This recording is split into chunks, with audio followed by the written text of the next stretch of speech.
le Real Madrid remporte la Coupe intercontinentale. C'est devenu une habitude.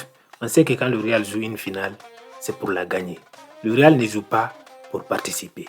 Aujourd'hui encore, l'histoire s'est répétée. Avec ses stars comme Vinicius Junior, Kylian Mbappé qui commence à avoir le sourire, Rodrigo qui est de retour et Jude Bellingham qui depuis quelques matchs maintenant est au plus haut niveau. Je suis sûr et certain que le Real là va être imbattable très bientôt. Il y a des points positifs et des points négatifs dont on va aborder dans cette vidéo. Pour moi, il y a 2 points négatifs aujourd'hui dans cette équipe. Le premier pour moi, c'est un certain nombre de joueurs qui n'arrivent pas à se mettre au niveau. Il y a Fran Garcia, il y a Tchouaméni, mais le pire d'entre eux, c'est Lucas Vazquez. Cette année, tel que soit le match, tel que soit le niveau de l'adversaire, Lucas Vazquez ne fait que tomber sur le terrain. On dirait une feuille morte. Le mec tombe, il n'arrive même pas à arrêter une seule offensive de l'adversaire. Je me pose la question, on dirait que c'est lui qui commande Ancelotti. Avec tous les joueurs qui sont au centre de formation, et même Asensio qui est sur le banc, c'est toujours Vazquez qui est placé là. Moi, je préfère même qu'on sacrifie Valverde pour le mettre sur ce côté à la place de Lucas Vazquez. Le mec est un handicap pour l'équipe. Comme Karim Benzema a dit autrefois sur Vinicius Junior, aujourd'hui, Lucas Vazquez joue contre nous. Il y a également Tchouaméni. Que ce soit au milieu en tant que sentinelle ou en défense centrale, il a beaucoup de lacunes. Il n'arrive pas à se mettre au niveau. C'est un joueur très moyen depuis son arrivée au Real. Lui aussi, à mon avis, doit se mettre au niveau. Il y a également Fran Garcia. Je sais qu'il y a beaucoup de supporters qui pensent que lui, il est mieux que Ferland Mendy. Mais pour moi, Fran Garcia n'a jamais eu le niveau de jouer au Real. C'est vrai, il a parfois des centres qui sont bons.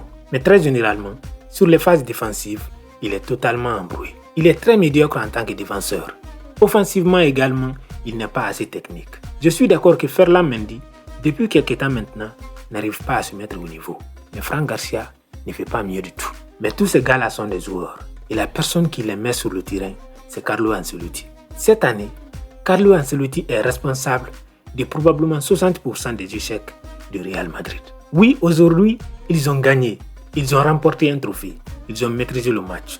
Mais si c'était contre un adversaire de qualité, un adversaire qui était au niveau du Real, ça allait encore se faire. Cette année, tu as l'impression que Carlo Ancelotti parfois essaye d'apprendre à coacher. Il n'arrive pas à mettre la bonne formation, même s'il a les bons joueurs. Actuellement, Ceballos fait partie des meilleurs milieux de terrain du Real Madrid.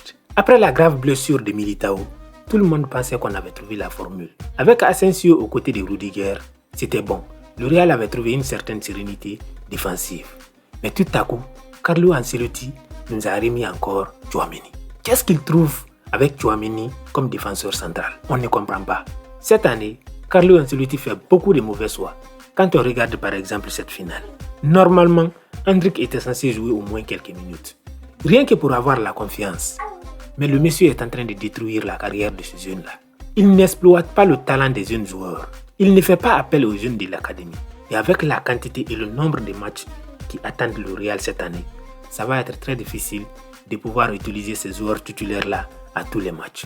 Et donc, en quelque sorte, lui-même met ses joueurs dans le risque de se blesser. Quand tu vois un Rudiger, il n'est jamais changé. Fede Valverde ne sort jamais. Ce sont des joueurs clés de l'effectif. Parfois, ils ont besoin de se reposer. Mais Carlo Ancelotti va toujours continuer à mettre le même 11 jusqu'à ce que les joueurs soient épuisés ou blessés. C'est pas normal. Mais tout ça, c'était entre parenthèses. On vient de remporter un trophée et c'est le moment de célébrer. Ce que j'ai vraiment aimé aujourd'hui, c'est que l'équipe commence à avoir une certaine fluidité.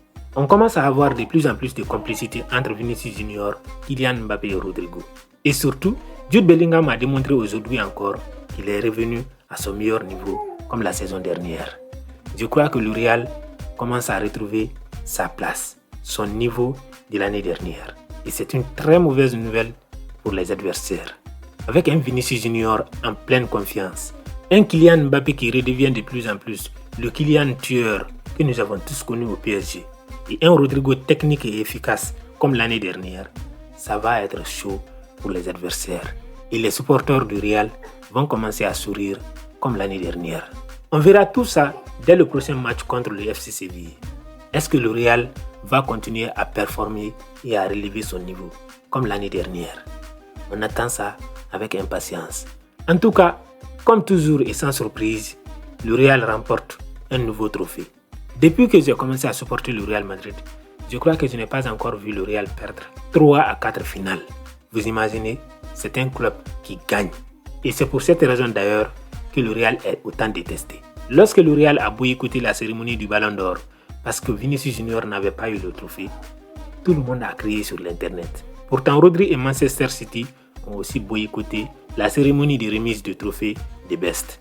Mais personne n'en parle. Pourquoi? Parce que le Real Madrid, c'est le plus grand club du monde. C'est le meilleur club du monde. C'est le club qui fait vendre. C'est le club qui nourrit les journalistes. Quand tu parles du Real, tu sais que tu vas vendre. Mais quand tu parles de City, il n'y a pas grand monde qui sera touché. Cette vidéo arrive à sa fin. Si vous avez aimé, n'oubliez pas de vous abonner à la chaîne. Likez cette vidéo et laissez un commentaire en bas de la vidéo.